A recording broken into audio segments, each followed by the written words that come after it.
Selamat pagi. Kembali pada acara Pagi Menyapa ini, saya ingin memberikan sharing untuk saudara-saudara terkasih dalam Tuhan Yesus. Utamanya, kami ingin menyampaikan sharing saya pada saat saya menjalani studi saya di Belanda. Dan ini yang ada hubungannya dengan nilai-nilai kekristenan yang ada di sana maupun yang berhubungan dengan pengalaman kami yang ada di sana.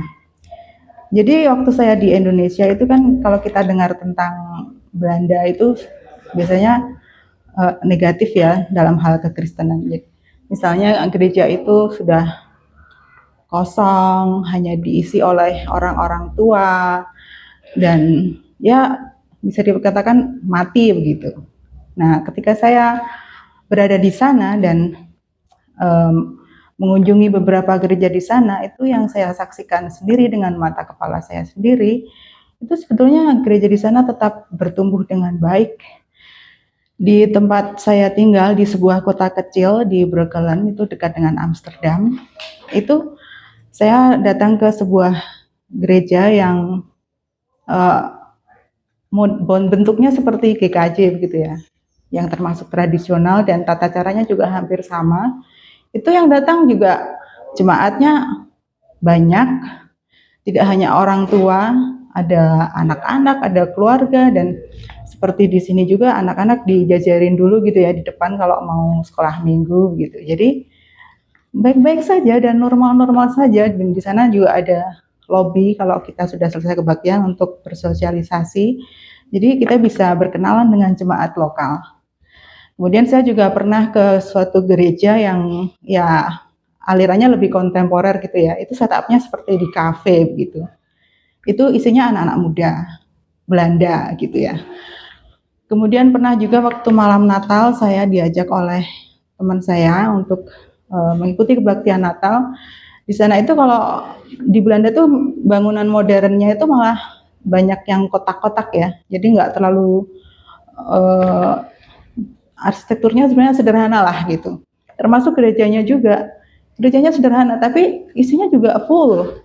Dan di sana juga jemaatnya sangat baik dan kadang-kadang juga menyapa saya karena kan saya kelihatan dari Asia kan, jadi dari Indonesia ya gitu. Jadi yang saya saksikan di sana, kekristenan Belanda itu tidak mati dan tidak punah dan tetap bertumbuh dengan baik seperti halnya di Purworejo sini gitu. Nah, jadi sebaiknya kadang kita mendengar sesuatu yang negatif tentang suatu negara ya jangan langsung dipercaya begitu ya. Makanya ini saya juga sharing karena kebetulan saya bisa mendapatkan kesempatan untuk sampai di sana dan menyaksikan sendiri bagaimana jemaat Kristen di sana tetap bertumbuh dengan baik. Ada juga yang mengadakan konser-konser seperti ya misalnya ala-ala Hillsong gitu. Lalu yang alirannya karismatik juga banyak. Jadi sangat lively gitu. Nah, kemudian selain itu saya juga ingin membagikan 2 poin positif waktu saya ada di sana yang kaitannya juga dengan nilai-nilai kekristenan. Yang pertama adalah tentang kejujuran dan transparansi. Jadi di Belanda itu rumah-rumahnya itu jendelanya itu rata-rata besar-besar dan transparan gitu ya. Tidak ada tirainya. Kalaupun ada tirai seringnya dibuka begitu. Itu berkebalikan dengan di sini ya, yang biasanya kita lebih suka tertutup begitu. Nah, ternyata itu ada hubungannya dengan nilai kekristenan yang sudah mengkristalisasi dalam budaya mereka, which is ya kejujuran dan transparansi. Gitu. Jadi mereka dari dari ajaran Kristen itu memang sudah terbiasa dengan kita nggak mau menyembunyikan segala sesuatu bahkan ke tetangga kita, ke orang-orang terdekat kita begitu. Dan itu juga diimplementasikan dalam pemerintahannya sehingga walaupun di sana itu pajak itu tinggi antara 30 sampai 50%, tapi pajak itu betul-betul digunakan untuk kesejahteraan masyarakat dalam bentuk ya public transport yang baik gitu ya. Jadi di sana kalau dari satu kota ke kota lain itu selalu ada berbagai macam mode transportasi seperti kereta, bus gitu ya, bagus-bagus. Kemudian ada asuransi kesehatan juga baik, jaminan sosial. Di sana juga kalau orang misalnya di PHK itu enggak, kalau di PHK masih diberi semacam pesangon lah oleh pemerintah sehingga lebih terjamin gitu ya. Nah, ini ada hubungannya bisa diambil juga nilai-nilai tentang transparansi ini dari 2 Korintus 8 ayat 21 yaitu karena kami memikirkan yang baik bukan hanya di hadapan Tuhan tetapi juga di hadapan manusia. Nah, kemudian poin yang kedua yang ingin saya sharingkan adalah tentang tekad dan ketekunan orang-orang di sana atau bahasa Inggrisnya determination ya. Itu saya merasakan sendiri betapa kuatnya tekad mereka karena ya itu kan tanahnya itu sebenarnya banyak yang di bawah permukaan laut. Jadi di sana itu banyak bendungan-bendungan karena sebelumnya memang sering terkena banjir dari laut gitu. Dan bendungannya itu besar-besar. Bahkan ada yang satu daerah kota yang 10 meter di bawah permukaan laut itu mereka bisa bangun. Itu kalau nggak niat banget ya sulit gitu ya. Dan dulunya juga sebetulnya negara Belanda itu kan negara yang terjajah, pernah dijajah Spanyol. Tapi mereka bangkit dan ya akhirnya mereka malah lebih kuat daripada negara yang menjajah mereka gitu. Kemudian waktu Perang Dunia Kedua juga sempat juga kan didudukin oleh Jerman. Itu mereka juga sebenarnya habis-habisan, tapi lalu dapat ya bantuan hutang lah dari Amerika. Nah kalau mereka nggak bisa mengerjakan dari nol sampai besar lagi kan ya percuma juga kan dikasih utang gitu kan. Jadi mereka tetap walaupun pernah jatuh bangkit lagi gitu. Nah itu gambaran tekad mereka ya. Oh ya kemudian mereka juga kalau dalam bisnis gitu itu ekonominya kuat, yang jelas ya GDP per capita mereka itu sampai sekarang juga tetap tinggi. Dan mereka itu punya banyak perusahaan global yang kita kenal tuh mungkin Unilever, terus Shell gitu ya. Itu kan dari Belanda juga. Padahal mereka tuh SDM-nya sedikit gitu. Nah itu karena mereka memang terobsesi dengan efisiensi. Jadi dengan sedikit orang bisa melakukan pekerjaan yang besar dan banyak gitu. Nah ini ada kaitannya juga dengan ayat Alkitab dari Roma 5 ayat 3-4 yaitu kesengsaraan menimbulkan ketekunan, dan ketekunan menimbulkan tahan uji, dan tahan uji menimbulkan pengharapan. Nah, itu 2 poin positif yang saya dapat dari pengalaman saya sewaktu di sana dan bisa kita tiru gitu ya untuk di Indonesia juga. Nah, untuk refleksi perjalanan pribadi saya sendiri, saya lebih menyorot pada ketika kita punya cita-cita yang tinggi, kita bisa memulai dari langkah-langkah yang kecil. Misalnya waktu saya di Jakarta itu kan saya bekerja di sebuah BUMN gitu ya.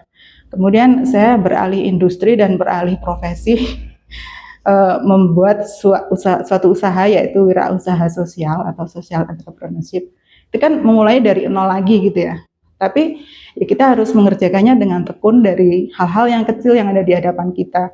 Saya juga memulai usaha itu dari pertamanya nggak langsung jualan yang bisa diekspor ke luar negeri, tapi dari menjual kue gitu. Dan waktu itu orang-orang juga mungkin merendahkan gitu, mungkin dari telco kok langsung berjualan kue gitu. Tapi kan memang sudah diniatin gitu ya, ini mau buat latihan gitu kan.